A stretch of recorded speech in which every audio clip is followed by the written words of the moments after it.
Hello ನಮಸ್ಕಾರ. ನೀವು ನೋಡ್ತಾ ಇದ್ದೀರಾ ಪಾರ್ಲಿಮೆಂಟ್ ಫೈಟ್ ವಿಶೇಷ ಕಾರ್ಯಕ್ರಮ. ನಾನು ರಕ್ಷತ್ ಶೆಟ್ಟಿ. ಸದ್ಯ ಲೋಕಸಭೆಗೆ ಬೇಕಾದಂಥ ಸಿದ್ಧತೆಗಳನ್ನು ಬಿಜೆಪಿ ಮಾಡಿಕೊಳ್ತಾ ಇದೆ. ಈ ಮಧ್ಯೆ ಮೈಸೂರಿನ ಲೋಕ ಅಖಾಡದಲ್ಲಿ ಮೇಜರ್ ಟ್ವಿಸ್ಟ್ನ ಸಾಧ್ಯತೆ ಕಾಣ್ತಿದೆ. ಪ್ರತಾಪ್ ಸಿಂಹ ಸಾಮ್ರಾಜ್ಯಕ್ಕೆ ಯದುವೀರ್ ಒಡೆಯರ್ ಎಂಟ್ರಿ ಆಗೋದು ಖಚಿತವಾಗ್ತಾ ಇದೆ. ಇವತ್ತೇ ಬಿಜೆಪಿಯ ಎರಡನೇ ಪಟ್ಟಿ ಫೈನಲ್ ಆಗುವಂತ ಸಾಧ್ಯತೆ ಇದೆ. ಹಲವು ಮಂದಿ ಸಂಸದರಿಗೆ ಡವಡವ ಶುರುವಾಗಿದೆ. ಬಿಜೆಪಿ ಮೊದಲ ಪಟ್ಟಿಯಲ್ಲಿ 195 ಹೆಸರನ್ನ ಪ್ರಕಟಿಸಿತ್ತು. ಎರಡನೇ ಪಟ್ಟಿಗೆ ಸಂಬಂಧಿಸಿದಂತೆ ಕೆಲವೇ ಕ್ಷಣದಲ್ಲಿ ಬಿಜೆಪಿಯ ಸಭೆ ಆರಂಭ ಆಗುತ್ತೆ. ಬಿಜೆಪಿಯ ಚುನಾವಣಾ ಸಮಿತಿ ಸಭೆ ಆರಂಭ ಆಗೋದಕ್ಕಿದೆ. ಆಕಾಂಕ್ಷಿಗಳಿಗೆ ನಡುಕ ಶುರುವಾಗಿದೆ. ಇವತ್ತೇ ಫೈನಲ್ ಆಗತ್ತಾ ಅಭ್ಯರ್ಥಿಗಳ ಪಟ್ಟಿ ಎನ್ನುವುದು, ಜೊತೆಗೆ ಮೈಸೂರಿನ ಕುತೂಹಲಕ್ಕೂ ಕೂಡ ತೆರೆ ಬೀಳುವಂತ ಸಾಧ್ಯತೆ. ಪ್ರತಾಪ್ ಸಿಂಹ ಅವರಿಗೆ ಟಿಕೆಟ್ ಸಿಗತ್ತಾ ಇಲ್ವಾ, ಇದು ಸದ್ಯ ಚರ್ಚೆಯ ವಿಚಾರ. ಯದುವೀರ್ ಅವರಿಗೆ ಟಿಕೆಟ್ ಸಿಗುವ ಬಗ್ಗೆ ಗುಸುಗುಸು ಶುರುವಾಗಿದೆ. ಹೈಕಮಾಂಡ್ ಯಾವ ರೀತಿ ಲೆಕ್ಕಾಚಾರ ಹಾಕತ್ತೆ ಅನ್ನೋದು ಸದ್ಯಕ್ಕಿರುವಂತ ಪ್ರಶ್ನೆ. ಮೈಸೂರು ರಾಜಕೀಯ ಅಖಾಡಕ್ಕೆ ಯದು ವಂಶದ ಸದಸ್ಯರು ಮರು ಎಂಟ್ರಿ ಆಗ್ತಾರಾ ಅನ್ನೋ ಪ್ರಶ್ನೆ ಇದು. ಟಿಕೆಟ್ ಸಿಗದೆ ಇದ್ರೆ ಪ್ರತಾಪ್ ಸಿಂಹ ಅವರ ಭವಿಷ್ಯ ಏನು? ಬೇರೆ ಕ್ಷೇತ್ರದಿಂದ ಏನಾದರೂ ಸ್ಪರ್ಧೆ ಮಾಡ್ತಾರ? ಬಿಜೆಪಿ ಹೈಕಮಾಂಡ್ ಅವರಿಗೆ ಬೇರೆ ಕ್ಷೇತ್ರದಿಂದ ಟಿಕೆಟ್ ಏನಾದರೂ ಕೊಡುತ್ತಾ? ಸೊ ಇದೆಲ್ಲದರ ಬಗ್ಗೆಯೂ ಕೂಡ ಚರ್ಚೆ ಆರಂಭ ಆಗಿದೆ. ಈ ವಿಚಾರಕ್ಕೆ ಸಂಬಂಧಿಸಿದಂತೆ ಪ್ರತಾಪ್ ಸಿಂಹ ಮಾತನಾಡಿದ್ದಾರೆ, ಕೇಂದ್ರ ಸಚಿವ ಪ್ರಹ್ಲಾದ್ ಜೋಶಿ ಮಾತನಾಡಿದ್ದಾರೆ. ನೋಡೋಣ.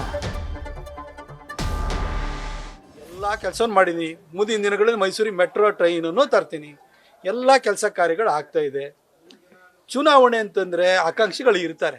ಒಂದು ಹುದ್ದೆಗೆ ಆಕಾಂಕ್ಷಿಗಳು ಇರ್ತಾರೆ. ತುಂಬ ಕಾರ್ಯಕರ್ತರಿಗೆ ಪ್ರತಿಯೊಬ್ಬರಿಗೂ ಕೂಡ ಕೇಳುವ ಹಕ್ಕಿರುತ್ತೆ.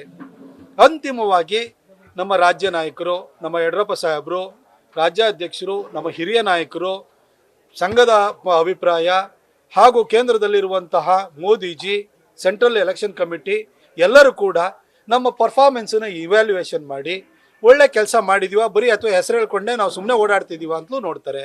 ನಾನು ಮೋದಿಜಿಯವರ ಹೆಸರು ಹೇಳ್ಕೊಂಡು ಅವ್ರು ಕೊಟ್ಟಿರುವಂಥ ಯೋಜನೆಗಳನ್ನು ನನ್ನ ಜನರಿಗೆ ನಿಯತ್ತಾಗಿ ತಂದು ನಾನು ಕೊಟ್ಟಿದ್ದೀನಿ. ನಾನು ಪ್ರತಾಪ್ ಸಿಂಹ ವಿತೌಟ್ ಮೋದಿ ಝೀರೋ. ಮೋದಿಜಿಯವರ ಹೆಸರಲ್ಲೇ ಗೆದ್ದಿರೋನು, ಮೋದಿಜಿಯವ್ರು ಕೊಟ್ಟ ಯೋಜನೆಗಳನ್ನೇ ನನ್ನ ಕ್ಷೇತ್ರಕ್ಕೆ ತಂದಿರೋನು. ಮೋದಿಜಿ ಹೊರತಾಗಿ ನಾನು ಏನೇನೂ ಅಲ್ಲ. ಈ ಪಕ್ಷ ಕಾರ್ಯಕರ್ತರು ನನ್ನನ್ನು ಇಲ್ಲಿವರೆಗೂ ಬೆಳೆಸಿದ್ದಾರೆ. ಮೋದಿಜಿಗೋಸ್ಕರವಾಗಿ ನನ್ನನ್ನು ಬೆಳೆಸಿದ್ದಾರೆ.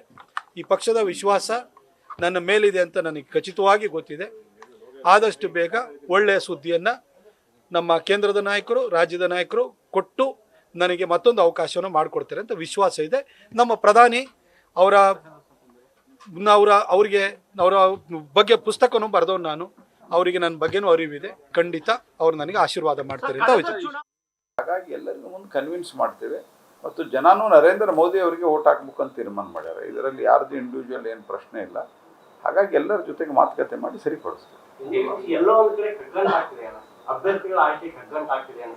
ಇಲ್ಲ, ಎಲ್ಲೇ ಒಂದು ಕಡೆ ಕಗ್ಗಂಟಾಗ್ತಾ ಇಲ್ಲ. ಕಗ್ಗಂಟ ಇಲ್ಲ, ಸ್ವಲ್ಪ ಗಂಟೆಗಳು ಅಲ್ಲೆಲ್ಲಿ ಇರ್ತಾವೆ, ಒಂದು ಬೀಸ್ತೀವಿ ಅಷ್ಟೇ. ನಮ್ಮ ಎಲ್ಲ ಅಭ್ಯರ್ಥಿಗಳು ಅಳದು ತೂಗೇನ ಕೊಡ್ತೀವಿ. ಹೀಗಾಗಿ ಇಡೀ ರಾಜ್ಯದಲ್ಲಿ ನಾವು ಎಲ್ಲೆಲ್ಲಿ ಏನೇನು ಕೊಡಬೇಕು, ಏನೇನು ಮಾಡಬೇಕು ಇದೆಲ್ಲ ಚರ್ಚೆ ನಡೆದಿದೆ. ಚರ್ಚೆ ಮಧ್ಯದಲ್ಲಿ ಏನೇನಾಗತ್ತೆ ಅದೆಲ್ಲ ನಿನ್ನೆನೂ ಹೇಳಿದ್ದೀನಿ ನಾನು, ನಮ್ಮ ರಾಷ್ಟ್ರೀಯ ನಾಯಕರು ಎಲ್ಲ ತೀರ್ಮಾನವನ್ನು ಸರಿಯಾಗಿ ಮಾಡ್ತಾರೆ. ಅಲ್ಲ, ಅದು ಅನೌನ್ಸ್ ಆದ್ಮೇಲೆ ಗೊತ್ತಾಗತ್ತೆ ನಿಮ್ಗೆ. ನನಗೇನು ಗೊತ್ತಿಲ್ಲ, ನನಗೆ ಗೊತ್ತಿಲ್ಲ. ನೀವು ಸುಮ್ಮನೆ ನಾನು ಸಣ್ಣ ಕಾರ್ಯಕರ್ತ ಕೇಳಿದರೆ ನಾ ಏನು ಹೇಳೋದು. ಪ್ರತಾಪ್ ಸಿಂಹ ವಿಶ್ವಾಸ ವ್ಯಕ್ತಪಡಿಸ್ತಾ ಇದ್ದಾರೆ. ಟಿಕೆಟ್ ನನಗೆ ಸಿಗತ್ತೆ, ನಾನು ಕೆಲಸ ಮಾಡಿದ್ದೀನಿ, ನರೇಂದ್ರ ಮೋದಿ ಅವರಿಗೆ ನನ್ನ ಕೆಲಸದ ಬಗ್ಗೆ ಗೊತ್ತಿದೆ ಅಂತ ಹೇಳ್ತಾ ಇದ್ದಾರೆ. ಅದವರ ವಿಶ್ವಾಸ.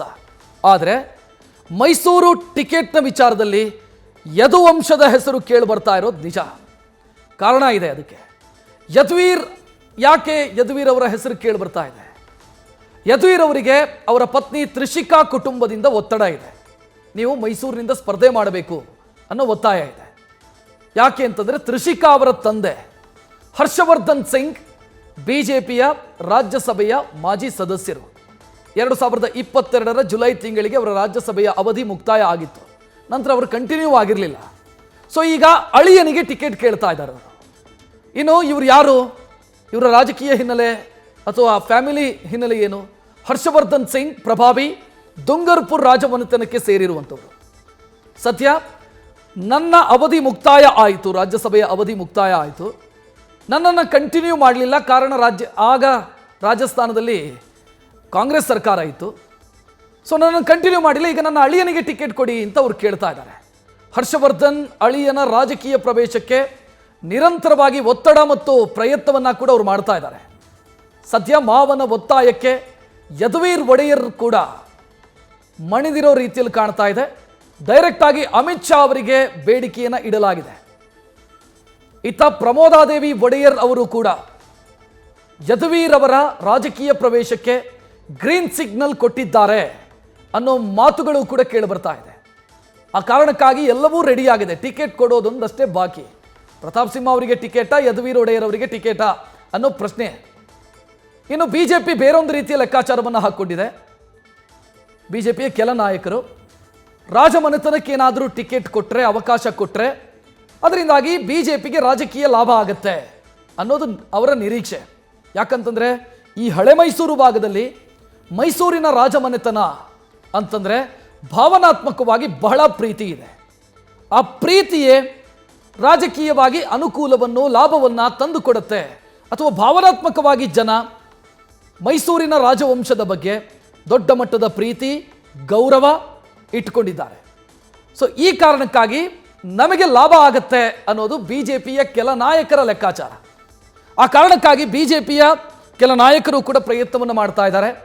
ಯದುವೀರ್ ಅವರು ರಾಜಕೀಯಕ್ಕೆ ಬರಲಿ ಅಥವಾ ಪ್ರತಾಪ್ ಬದಲಾಗಿ ಯದುವೀರಿಗೆ ಟಿಕೆಟ್ ಸಿಗಲಿ ಅಥವಾ ಟಿಕೆಟ್ ಕೊಡಲಿ ನಮ್ಮ ಪಕ್ಷ ಅನ್ನೋ ಲೆಕ್ಕಾಚಾರವನ್ನು ಬಿಜೆಪಿಯ ಕೆಲ ನಾಯಕರು ಕೂಡ ಹಾಕೊಂಡಿದ್ದಾರೆ. ಆ ಕಾರಣಕ್ಕಾಗಿ ಪ್ರತಾಪ್ ಸಿಂಹ ಅವರಿಗೆ ಟಿಕೆಟ್ ಮಿಸ್ ಆಗುತ್ತೆ ಅನ್ನೋ ಸಾಧ್ಯತೆಗಳ ಬಗ್ಗೆ ಚರ್ಚೆಗಳು ನಡೀತಾ ಇರೋದು.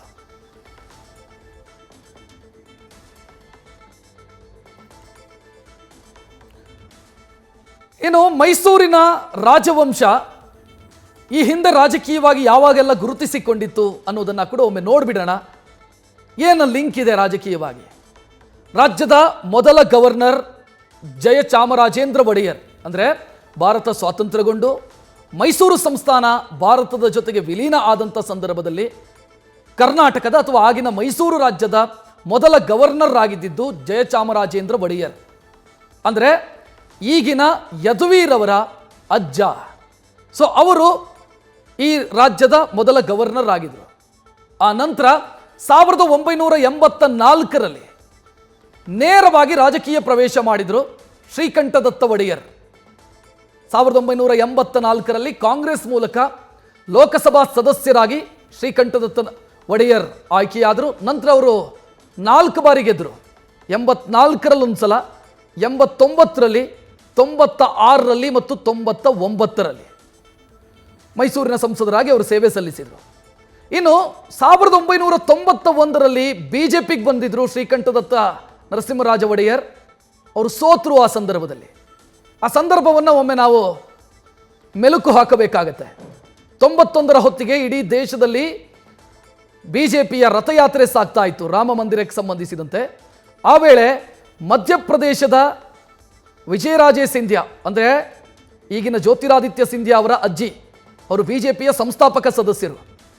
ಅವರು ಒತ್ತಡ ಹಾಕಿ ಅಥವಾ ನೀವು ನಮ್ಮ ಪಾರ್ಟಿಗೆ ಬರಬೇಕು ಅಂತ ಹೇಳಿ ಶ್ರೀಕಂಠದತ್ತ ಒಡೆಯರ್ ಅವರನ್ನು ಬಿಜೆಪಿಗೆ ಬರಮಾಡಿಕೊಂಡ್ರು. ಅವರು ಬಿಜೆಪಿಯಿಂದ ಕಂಟೆಸ್ಟ್ ಮಾಡಿದರು. ಆ ಸಂದರ್ಭದಲ್ಲಿ ಶ್ರೀಕಂಠದತ್ತ ನರಸಿಂಹರಾಜ ಒಡೆಯರ್ ಅವರ ವಿರುದ್ಧ ಕಂಟೆಸ್ಟ್ ಮಾಡಿದ್ದು ಯಾರು ಅಂತಂದರೆ ಹುಣಸೂರಿನ ಶಾಸಕಿಯಾಗಿದ್ದಂಥ ಮಾಜಿ ಮುಖ್ಯಮಂತ್ರಿ ದೇವರಾಜ ಅರಸ್ ಅವರ ಪುತ್ರಿ ಚಂದ್ರಪ್ರಭಾ ಅರಸ್. ಚಂದ್ರಪ್ರಭಾ ಅರಸ್ ಅವರು ಗೆಲ್ತಾರೆ, ಶ್ರೀಕಂಠದತ್ತ ಒಡೆಯರ್ ಸೋಲ್ತಾರೆ. ಮೊದಲ ಸೋಲು 1991ರಲ್ಲಿ. 2004ರ ಹೊತ್ತಿಗೆ ಮತ್ತೆ ಅವರು ಕಾಂಗ್ರೆಸ್ಸಿಗೆ ಬಂದಿರ್ತಾರೆ. ಶ್ರೀಕಂಠದತ್ತ ಒಡೆಯರ್ 99ರಲ್ಲಿ MP ಆಗಿ 2004ರಲ್ಲಿ ಮತ್ತೆ ಸ್ಪರ್ಧೆ ಮಾಡ್ತಾರೆ. ಆಗ ಶ್ರೀಕಂಠದತ್ತ ಒಡೆಯರ್ ಪಡೆದಿದ್ದು 3ನೇ ಸ್ಥಾನ. ಅಂದರೆ ಮೈಸೂರಿನ ಜನ ರಾಜಮನೆತನವನ್ನು ಗೆಲ್ಲಿಸಿದ್ದಾರೆಯೂ ಕೂಡ, ಸೋಲಿಸಿದ್ದಾರೆಯೂ ಕೂಡ. ಸೊ ಇದು ಇತಿಹಾಸದಲ್ಲಿ ಸ್ಪಷ್ಟವಾಗಿ ಗೊತ್ತಾಗುತ್ತೆ. ಅಂದರೆ ಮೈಸೂರಿನ ಜನ ಭಾವನಾತ್ಮಕವಾಗಿ ರಾಜಮನೆತನವನ್ನು ನಿರಂತರವಾಗಿ ಗೆಲ್ಲಿಸಿದ್ದಾರಾ ಅಂತ ಕೇಳಿದರೆ ಇಲ್ಲ. ಬಿಜೆಪಿಗೆ ಹೋದಾಗ ಸೋತಿದ್ದಾರೆ, ಕಾಂಗ್ರೆಸ್ನಲ್ಲೂ ಒಮ್ಮೆ ಸೋತಿದ್ದಾರೆ ಶ್ರೀಕಂಠದತ್ತ ಒಡೆಯರ್. ಸದ್ಯ ಯದುವೀರ್ ಅವರ ಹೆಸರು ಕೇಳಿ ಬರ್ತಾ ಇದೆ. ಮೈಸೂರಿನಿಂದ ಅವರು ಕಂಟೆಸ್ಟ್ ಮಾಡ್ತಾರೆ, ಮೈಸೂರಿನಿಂದ ಸ್ಪರ್ಧೆ ಮಾಡಬಹುದು ಅನ್ನೋ ಸಾಧ್ಯತೆಗಳ ಬಗ್ಗೆ ಚರ್ಚೆ ನಡೀತಾ ಇದೆ. ಮೈಸೂರಿನ ಟಿಕೆಟ್ನಲ್ಲಿ ಬದಲಾವಣೆಗಳಾಗತ್ತೆ ಅನ್ನೋ ಚರ್ಚೆ ರಾಜಕೀಯ ವಲಯದಲ್ಲಿ ಸಾಗ್ತಾ ಇರೋದು ಒಂದು ಕಡೆಯಾದರೆ, ಯಾಕಾಗಿ ಯದುವೀರ್ ಅವರಿಗೆ ಅವಕಾಶವನ್ನು ಕೊಡಲಾಗ್ತಾ ಇದೆ, ಪ್ರತಾಪ್ ಅವರಿಗೆ ಯಾಕಿಲ್ಲ ಅಂತ ನೋಡ್ತಾ ಹೋದರೆ, ಪ್ರತಾಪ್ ಅವರ ಮೇಲೆ ವಿರೋಧ ಯಾಕೆ ಅಥವಾ ಪ್ರತಾಪ್ ಬಗ್ಗೆ ವಿರೋಧ ಇರೋದಕ್ಕೆ ಏನು ಕಾರಣ? ಪ್ರತಾಪ್ ಸಿಂಹ ಅವರ ಕಾರ್ಯವೈಖರಿಯೇ ಅವರಿಗೆ ಮುಳುವಾದ ರೀತಿಯಲ್ಲಿ ಕಾಣ್ತಾ ಇದೆ. ಅಂದರೆ ಆನೆ ನಡೆದಿದ್ದೇ ದಾರಿ ಅನ್ನೋ ರೀತಿಯ ಮನಸ್ಥಿತಿ ಪ್ರತಾಪ್ ಸಿಂಹ ಅವರಿಗೆ ಮುಳುವಾದಂಗೆ ಕಾಣಿಸ್ತಾ ಇದೆ. ನಾನು ಯಾರಿಗೂ ಸಲಾಂ ಹೊಡೆಯೋದಿಲ್ಲ, ಬಕೆಟ್ ಹಿಡಿಯಲ್ಲ ಅಂತ ಅನೇಕ ಸಂದರ್ಭದಲ್ಲಿ ಅವರು ರಿಪೀಟ್ ಮಾಡಿದರು. ರಾಜ್ಯ ನಾಯಕರ ಜೊತೆ ಪ್ರತಾಪ್ ಅವರಿಗೆ ಉತ್ತಮ ಬಾಂಧವ್ಯ ಇದ್ದಂಗೆ ಕಾಣಿಸ್ತಾ ಇಲ್ಲ. ರಾಜ್ಯ ನಾಯಕರು ಅಂತಂದರೆ ಒಂದು 2-3 ಟೀಮ್ ಇದೆ.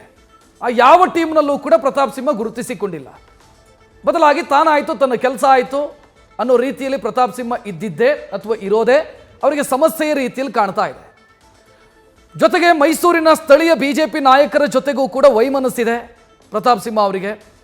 ಒಂದಿಷ್ಟು ಶಾಸಕರ ಜೊತೆಗೆ, ಈ ಹಿಂದೆ ಶಾಸಕರಾಗಿದ್ದರು, ಈಗ ಸರ್ಕಾರ ಬದಲಾದಾಗ ಬೇರೆ ರೀತಿಯಲ್ಲಾಯಿತು, ಅವ್ರ ಜೊತೆಗೆ ವೈಮನಸ್ಸು ಕಾಣಿಸ್ತಾ ಇತ್ತು. ನಾನು ಕೆಲಸಗಾರ ಅಂತ ಹೇಳುತ್ತಲೇ ಉಳಿದವರಿಗೆ ಟಾಂಟ್ ಕೊಡೋದು, ಟಾಂಗ್ ಕೊಡೋದು, ಇದನ್ನು ಪ್ರತಾಪ್ ಸಿಂಹ ಮಾಡಿದ್ದಾರೆ ಅನ್ನೋದು ಅವರ ವಿರೋಧಿಗಳ ಭಾವನೆ.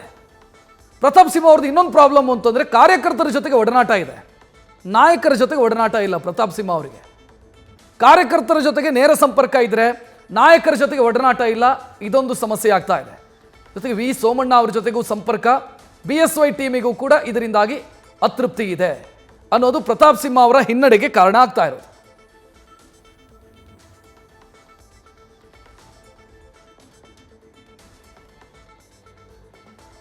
ಇನ್ನು ಒಂದು ಕಡೆ ನಾನು ಈಗಾಗಲೇ ಹೇಳಿದೆ ಪ್ರತಾಪ್ ಸಿಂಹ ಅವರಿಗೆ ವಿರೋಧ ಇದೆ ಅಂತ, ಮತ್ತೊಂದು ಕಡೆ ಬೆಂಬಲವೂ ಕೂಡ ವ್ಯಕ್ತವಾಗ್ತಾ ಇದೆ. ಸೋಷಿಯಲ್ ಮೀಡಿಯಾದಲ್ಲಿ ಪ್ರತಾಪ್ ಅವರ ಪರವಾಗಿ ಬ್ಯಾಟಿಂಗ್ ನಡೀತಾ ಇದೆ. ಟಿಕೆಟ್ ಕೊಡದೇ ಇದ್ದರೆ ನಾವು ನೋಟಾ ಹಾಕ್ತೀವಿ ಈ ಬಾರಿ ಅಂತ ಪ್ರತಾಪ್ ಅವರ ಅಭಿಮಾನಿಗಳು ಹೇಳ್ತಾ ಇದ್ದಾರೆ. ಉಳಿದ ಕ್ಷೇತ್ರದಲ್ಲೂ ಕೂಡ BJP ವಿರುದ್ಧ ಅಭಿಯಾನ ಮಾಡ್ತೀವಿ ಅನ್ನುವಂಥ ಎಚ್ಚರಿಕೆಯನ್ನು ಪ್ರತಾಪ್ ಅವರ ಅಭಿಮಾನಿಗಳು ಕೊಡ್ತಾ ಇದ್ದಾರೆ. ಇನ್ನೊಂದು ಕಡೆ ನೀವು ಉಡುಪಿಗೆ ಬನ್ನಿ ನಾವು ಗೆಲ್ಲಿಸ್ತೀವಿ, ನೀವು ದಕ್ಷಿಣ ಕನ್ನಡ ಜಿಲ್ಲೆಗೆ ಬನ್ನಿ ನಾವು ಗೆಲ್ಲಿಸ್ತೀವಿ ಅಂತ ಆಹ್ವಾನವನ್ನು ಕೂಡ ಪ್ರತಾಪ್ ಸಿಂಹ ಅವರಿಗೆ ಕೊಡಲಾಗ್ತಾ ಇದೆ. ಈ ಕಡೆ ಒಕ್ಕಲಿಗರ ಸಂಘವೂ ಕೂಡ ಪ್ರತಾಪ್ ಸಿಂಹ ಅವರ ಪರವಾಗಿ ನಿಂತಿದೆ. ಪ್ರತಾಪ್ ಸಿಂಹ ಅವರಿಗೆ ಟಿಕೆಟ್ ಕೊಡಬೇಕು ಅನ್ನುವಂಥ ಒತ್ತಾಯವನ್ನು ಮೈಸೂರಿನ ಒಕ್ಕಲಿಗರ ಸಂಘವೂ ಕೂಡ ಮಾಡಿದೆ.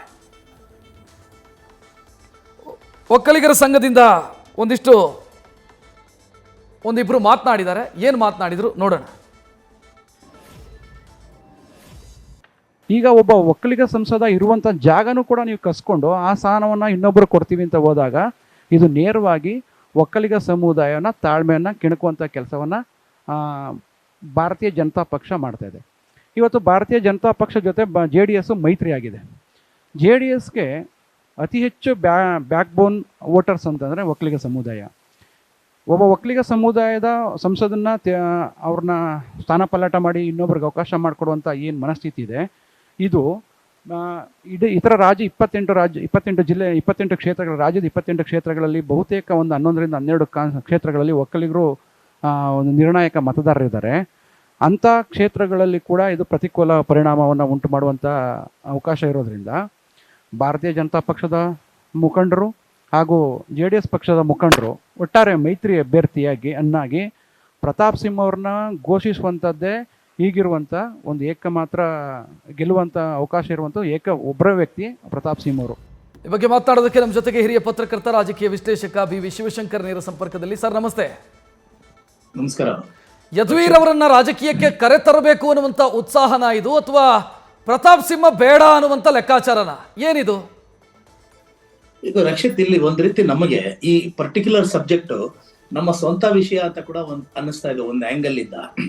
ಯಾಕೆ ಅಂದ್ರೆ ಈ ಪ್ರತಾಪ್ ಸಿಂಹ ಬೇರೆ ಯಾರು ಅಲ್ಲ, ನಮ್ಮ ಫ್ರಾಟರ್ನಿಟಿ ಅಂದ್ರೆ ಮಾಧ್ಯಮದಿಂದ ಹೋಗಿ ಅಂದ್ರೆ ರಾಜಕೀಯದಲ್ಲಿ ಯಶಸ್ವಿಯಾದಂತ ಒಬ್ಬ ಯುವಕ. ಅಂದ್ರೆ ಪ್ರತಾಪ್ ಸಿಂಹ ಅವರು ನನಗೆ ವೈಯಕ್ತಿಕವಾಗಿ ನನ್ನ ಕಲೀಗ್ ಆಗಿದ್ದವರು ವಿಜಯ ಕರ್ನಾಟಕದಲ್ಲಿ. ನಾನು ಮತ್ತೆ ಪ್ರತಾಪ್ ಸಿಂಹ ಇಬ್ರು ಇದು ಎಡಿಟ್ ಪೇಜ್ ನಾವು ಪ್ರೊಡ್ಯೂಸ್ ಮಾಡ್ತಾ ಇದ್ವಿ. ಅದು ಒಂದು. ಎರಡನೇದೇನಂದ್ರೆ ಈ ಜರ್ನಲಿಸಂ ಅಲ್ಲಿ ಅಂದ್ರೆ ನಮ್ಮ ಮೀಡಿಯಾದಿಂದ ರಾಜಕೀಯದಲ್ಲಿ ಹೋಗಿ ಈ ಮಟ್ಟದಲ್ಲಿ ಯಶಸ್ವಿ ಆದವರು ಇಬ್ಬರೇ ಕರ್ನಾಟಕದಲ್ಲಿ. ಒಬ್ರು ತೇಜಸ್ವಿನಿ ಗೌಡ ಅವರು, ಇನ್ನೊಬ್ರು ನಮ್ಮ ಪ್ರತಾಪ್ ಸಿಂಹ. ಈಗ ನಾನು ಆಂಧ್ರ ಮತ್ತೆ ತೆಲಂಗಾಣದಲ್ಲಿ ನೋಡಿದ್ದೀನಿ, ಅಲ್ಲಿ ಒಂದು ಸಂಸ್ಕೃತಿನೇ ಇದೆ. ಏನಂತಂದ್ರೆ ಪೊಲಿಟಿಕಲ್ ಕಲ್ಚರ್ ಹೇಗಿದೆ ಅಂತಂದ್ರೆ ಅಲ್ಲಿ ಮೀಡಿಯಾದವ್ರನ್ನ ರೆಗ್ಯುಲರ್ ಆಗಿ ಇದು ಪಕ್ಷಗಳಲ್ಲಿ ಕರ್ಕೊಂಡು ಬಂದು ಅವ್ರಿಗೆ ಟಿಕೆಟ್ ಕೊಟ್ಟು ಅವ್ರನ್ನ ಏನು ಎಲೆಕ್ಷನ್ ನಿಲ್ಲಿಸಿ ಗೆಲ್ಸುವಂಥದ್ದೆಲ್ಲ ಇದೆ. ಕರ್ನಾಟಕದಲ್ಲಿ ಬಹಳ ಅಪರೂಪ. ಅಂಥದ್ರಲ್ಲಿ ಇವರೊಬ್ಬರು. ಹೀಗಿರುವಾಗ ಇಲ್ಲಿ ಈಗಿನ ಕಮಿಂಗ್ ಟು ದಿ ಪಾಯಿಂಟ್, ಇವತ್ತಿನ ಪರಿಸ್ಥಿತಿ ನೋಡಿದ್ರೆ ಒಂದು ಅಂದ್ರೆ ಇಲ್ಲಿನ ಈಗ ಇನ್ನು ಯಾವುದು ರಾಜಕೀಯ ಅನ್ನೋದು ಬಹಳ ಡೈನಮಿಕ್ ಆಗಿರುತ್ತೆ. ನಿನ್ನೆಲ್ಲ ಮೊನ್ನೆ ಅಶ್ವಥ್ ನಾರಾಯಣ, CN ಅಶ್ವಥ್ ನಾರಾಯಣ ಅವರು ಮೈಸೂರು ಪ್ರಭಾರಿ ಅವರು ಬಿಜೆಪಿ, ಅಲ್ಲಿ ಅವರು ಮೈಸೂರಿಗೆ ಹೋಗಿದ್ದಾಗ ಒಂದು ಮಾತು ಹೇಳಿದ್ರು, ಅಂದ್ರೆ ಈ ರಾಜಕೀಯ ಅನ್ನೋದು ಟೂ ಡೈನಮಿಕ್, ಅದು ಏನ್ ಬೇಕಾದ್ರೂ ಆಗಬಹುದು ಅಂತ. ಇನ್ನು ನಿಮ್ಗೆ ಟಿಕೆಟ್ ಅನೌನ್ಸ್ ಆಗೋವರೆಗೂ, ಅಂದ್ರೆ ಕ್ಯಾಂಡಿಡೇಟ್ ಲಿಸ್ಟ್ ಫೈನಲೈಸ್ ಆಗಿ ಅಂದ್ರೆ ಅವರು ಅನೌನ್ಸ್ ಮಾಡೋವರೆಗೂ ಕೂಡ ಇದು ಈ ತರದ್ದು ನಡೀತಾನೆ ಇರುತ್ತೆ. ಈಗಾಗಲೇ ನಾವು ಡಿಸಿಸಿವ್ ಆಗಿ ಪ್ರತಾಪ್ ಸಿಂಹ ಅವರಿಗೆ ಟಿಕೆಟ್ ತಪ್ಪೋಯ್ತು, ಯದುವೀರ್ ಅವರ ಬಿಜೆಪಿ ಕ್ಯಾಂಡಿಡೇಟ್ ಅಂತ ನಾವು ಇನ್ನೂ ಹೇಳೋದಕ್ಕೆ ಸಾಧ್ಯ ಇದೆಯೋ ಇಲ್ವೋ ನನಗೆ ಗೊತ್ತಿಲ್ಲ. ಯಾಕೆ ಅಂತಂದ್ರೆ ಇವತ್ತು ಸಾಯಂಕಾಲ ಇದು ಈಗ ಸ್ಟಾರ್ಟ್ ಆಗಿರಬಹುದೇನೋ BJP central election committee meeting, ಅಲ್ಲಿ ಏನ್ ತೀರ್ಮಾನ ತಗೊಳ್ತಾರೆ ಅಂತ ನೋಡೋಣ. ಆದ್ರೆ ಈಗಿನ ಮೇಲ್ನೋಟಕ್ಕೆ ಅಂದ್ರೆ ಇಲ್ಲಿನ ಒಂದು ಡೆವಲಪ್ಮೆಂಟ್ ನೋಡ್ತಾ ಇದ್ರೆ ಈ ಸಾರಿ ಏನೋ ಸ್ವಲ್ಪ ಬಹಳಷ್ಟು ಚರ್ಚೆಗಳು ನಡೀತಾ ಇದೆ, ಪ್ರತಾಪ್ ಸಿಂಹ ಅವ್ರನ್ನ ಕೈ ಬಿಡಬಹುದು ಅನ್ನುವಂತ ಒಂದು ಸಂಭವ. ಆದ್ರೆ ಈ ಒಂದು ಸಂಭವನೀಯವಾದಂತಹ ಒಂದು ವರದಿಯ ಹಿಂದೆಗಡೆ ಇಷ್ಟೊಂದು ಡೆವಲಪ್ಮೆಂಟ್ಸ್ ಬರ್ತಾ ಇರೋದು ನೋಡಿದ್ರು ಕೂಡ ಒಂದು ಸ್ವಲ್ಪ ಮಟ್ಟಿಗೆ ಆಶ್ಚರ್ಯ ಆಗ್ತಾ ಇದೆ. ಯಾಕೆ ಅಂತಂದ್ರೆ ಈಗ ಪ್ರತಾಪ್ ಸಿಂಹ ಅವರು is not A career politician. ನಾನು ಆವಾಗಲೇ ಹೇಳಿದಾಗೆ ಮೀಡಿಯಾದಿಂದ ಹೋಗಿ ಪಾಲಿಟಿಕ್ಸ್ ಅಲ್ಲಿ 2 ಸಾರಿ ಇದು MP ಆದವರು, 3ನೇ ಸಾರಿ ಅವರ ಟಿಕೆಟ್ ಬಗ್ಗೆ ಇಷ್ಟೊಂದು ಏನು ರಿಯಾಕ್ಷನ್ಸ್ ಬರ್ತಾ ಇದೆ ಅಂದ್ರೆ it says something about is ಒಂದು ರೀತಿ ಪೊಲಿಟಿಕಲ್ ಸಕ್ಸಸ್ ಆಲ್ಸೋ. ಅಂದ್ರೆ ಪೊಲಿಟಿಕಲ್ ಕೆರಿಯರ್ ನಲ್ಲಿ ಎಸ್ ಏನು ಎವಾಲ್ವ್ಡ್ ಆಸ್ ಎ ಏನು ಕೆರಿಯರ್ ಪೊಲಿಟಿಷಿಯನ್ ಅನ್ನೋದಕ್ಕೆ ಇದು ಒಂದು ಸಾಕ್ಷಿ ಆಗುತ್ತೆ. ಬಟ್ ಸ್ಟಿಲ್ ಕಾದ್ ನೋಡೋಣ, ಫಿಂಗರ್ಸ್ ಕ್ರಾಸ್ಡ್. ಇನ್ನು ನೆಕ್ಸ್ಟ್ ವಿಚಾರಕ್ಕೆ ಬಂದಾಗ ಅಂದ್ರೆ ಇಲ್ಲಿ ಏನಾಗಿರಬಹುದು ಅಂತಂದ್ರೆ ಮೈಸೂರಿನಲ್ಲಿ ಮೈಸೂರು ಸನ್ನಿವೇಶ ಅನ್ನೋ ತಗೊಂಡಾಗ ನೀವು ಈಗಲೇ ಹೇಳ್ತಾ ಇದ್ರಿ, ಪ್ರತಾಪ್ ಸಿಂಹ ಅವ್ರದ್ದು ಒಂದು ಏನಂದ್ರೆ ಇಲ್ಲಿ ರಾಜಕೀಯದಲ್ಲಾಗ್ಲಿ ಯಾವುದೇ ಸಿಸ್ಟಮ್ ನಲ್ಲಾಗ್ಲಿ ಒಂದು ಸಮಸ್ಯೆ ಇರುತ್ತೆ. ಈ ಮಿಡ್ಲ್ ಲೆವೆಲ್ ಏನು ಪರ್ಸನಾಲಿಟೀಸ್ಗೆ ಈ ಹೈಯೆಸ್ಟ್ ಲೆವೆಲ್ ನಲ್ಲಿ ಇರುವಂತ ಕಾಂಟ್ಯಾಕ್ಟ್ ಎಸ್ಟಾಬ್ಲಿಷ್ ಆಗ್ಬಿಟ್ರೆ ಲೋಯೆಸ್ಟ್ ಲೆವೆಲ್ ಮತ್ತೆ ಪಿಯರ್ ಗ್ರೂಪ್ ಇಂದ ಪ್ರೆಷರ್ ಸ್ಟಾರ್ಟ್ ಆಗುತ್ತೆ. ಇದನ್ನ ನಾನು ಯಾಕೆ ಹೇಳ್ತಾ ಇದ್ದೀನಿ ಅಂದ್ರೆ ಪ್ರತಾಪ್ ಸಿಂಹ ಅವರು ಏನಂತಂದ್ರೆ ನನ್ ಅದರ್ ದನ್ ಮೋದಿ, ಪ್ರಧಾನಮಂತ್ರಿ ಮೋದಿ ಅವರಿಂದ ಅವರು ಇಂಪ್ರೆಸ್ ಆದಂತವ್ರು. ಏನಂದ್ರೆ ಇವರು ನಮ್ಮ ಪ್ರತಾಪ್ ಸಿಂಹ ಅವರು ಮೋದಿ ಅವ್ರ ಬಗ್ಗೆ ಒಂದು ಪುಸ್ತಕ ಬರೆದಿರ್ತಾರೆ. ಅವಾಗಿಂದಾನು ಮೋದಿ ಅವರ ಕಣ್ಣಿಗೆ ಇವರು ಬಿದ್ದು ಅವರಿಂದ ಬಹಳಷ್ಟು ಮೆಚ್ಚುಗೆ ತಗೊಂಡ್ ಬಂದು ಅವರ ಒಂದು as become a blue eyed boy of prime minister. ಎಷ್ಟರ ಮಟ್ಟಿಗೆ ಅಂದ್ರೆ ಈಗ ನಿಮ್ಗೆ ಯೋಗ ಡೇ ಬರುತ್ತೆ ಜೂನ್ 21ನೇ ತಾರೀಕು. ಆ ಯೋಗ ಡೇಗೆ ಮೈಸೂರನ್ನ ಆರಿಸ್ಕೊಳ್ತಾರೆ ಇದು ಪ್ರೈಮ್ ಮಿನಿಸ್ಟರ್. ಆಮೇಲೆ ಮೈಸೂರು ಅನ್ನೋದು ಇವರಿಗೆ ಪ್ರೈಮ್ ಮಿನಿಸ್ಟರ್ಗೆ ಆಗ್ಬಹುದು ಅಥವಾ ಅಮಿತ್ ಶಾ ಅವ್ರಿಗೆ ಆಗ್ಬಹುದು ಬಹಳ ಇಂಪಾರ್ಟೆಂಟ್ ಆದಂಥದ್ದು. ಇದು ಬಿಟ್ರೆ ನಾನು ನೋಡ್ತಾ ಇದ್ದಿದ್ದು ಬೆಂಗಳೂರು ಸೌತ್, ಅಂದ್ರೆ ಅವರು ನಮ್ಮ ತೇಜಸ್ವಿ ಸೂರ್ಯ ಅವ್ರನ್ನ ಇದು ಕ್ಯಾಂಡಿಡೇಟ್ ಆಗಿ ಆರಿಸ್ಕೊಂಡಾಗ ಈ ತರದಂತ ಬಂದಾಗ ಏನಾಗುತ್ತೆ, ಸಹಜವಾಗಿ ಇವ್ರ ಮೇಲೆ ಇಲ್ಲಿನ ಲೋಕಲ್ ಲೆವೆಲ್ ಇರುವಂತಹ ಲೀಡರ್ಸ್ಗೆ ಸ್ವಲ್ಪ ಮಟ್ಟಿಗೆ ಕಣ್ಣು ಕೆಂಪಾಗೋದು ಸಹಜ. ಅಂತ ಸಂದರ್ಭದಲ್ಲಿ ಪ್ರತಾಪ್ ಸಿಂಹ ಅಂತವರು ಇದನ್ನ ಅರ್ಥ ಮಾಡ್ಕೊಂಡು ಅದನ್ನ ಮ್ಯಾನೇಜ್ ಮಾಡ್ಕೋಬೇಕು. ಏನಂತಂದ್ರೆ ಯಾರಿಗೂ ಏನೋ ಹಾರ್ಟ್ ಬರ್ನ್ ಆಗದೆ ಇರೋ ತರ, ಕಣ್ಣು ಕೆಂಪಾಗದೆ ಇರೋ ತರ ನೋಡ್ಕೋಬೇಕಾಗಿತ್ತು ಒಂದು. ಎರಡನೇದು ನೀವು ಹೇಳಿದಾಗೆ ಅಲ್ಲಿ ಸ್ವಲ್ಪ ಮಟ್ಟಿಗೆ ಪೊಲಿಟಿಕಲ್ ಆಗಿ ಕರೆಕ್ಟ್ ಆಗಿರೋದ್ರ ಇದು ಏನೋ ಒಂದ್ ಸ್ವಲ್ಪ ಇಡುವುದಂಗೆ ಕಾಣಿಸುತ್ತೆ. ಎರಡನೇದು ಏನಂತಂದ್ರೆ ಇದು ಈ ಫೈರ್ ಬ್ರ್ಯಾಂಡ್ ಆಗೋದು ಒಂದು. ಎರಡನೇದು ಸರ್ ಪ್ರಧಾನಿ ಮಾತನಾಡ್ತಾರೆ ಅಂತ ಅನ್ಸುತ್ತೆ ಸರ್, ಸ್ವಲ್ಪ ಹೊತ್ತಲ್ಲಿ ಕ್ಷಮಿಸಿ, ನಾನು ಅರ್ಧಕ್ಕೆ ನಿಮ್ಮ ಮಾತನ್ನು ತಡಿಬೇಕಾಗತ್ತೆ, ಕ್ಷಮಿಸಿ ಸರ್. ಇದು ಈವರೆಗಿನ ಪ್ರಮುಖ ಸುದ್ದಿ. ಕ್ಷಣ ಕ್ಷಣದ ಮಾಹಿತಿಗಾಗಿ ನೋಡ್ತಾ ಇರಿ ನ್ಯೂಸ್ ಫಸ್ಟ್, ನಿರ್ಭೀತಿಯಿಂದ ನಿಮ್ಮ ಪರವಾಗಿ.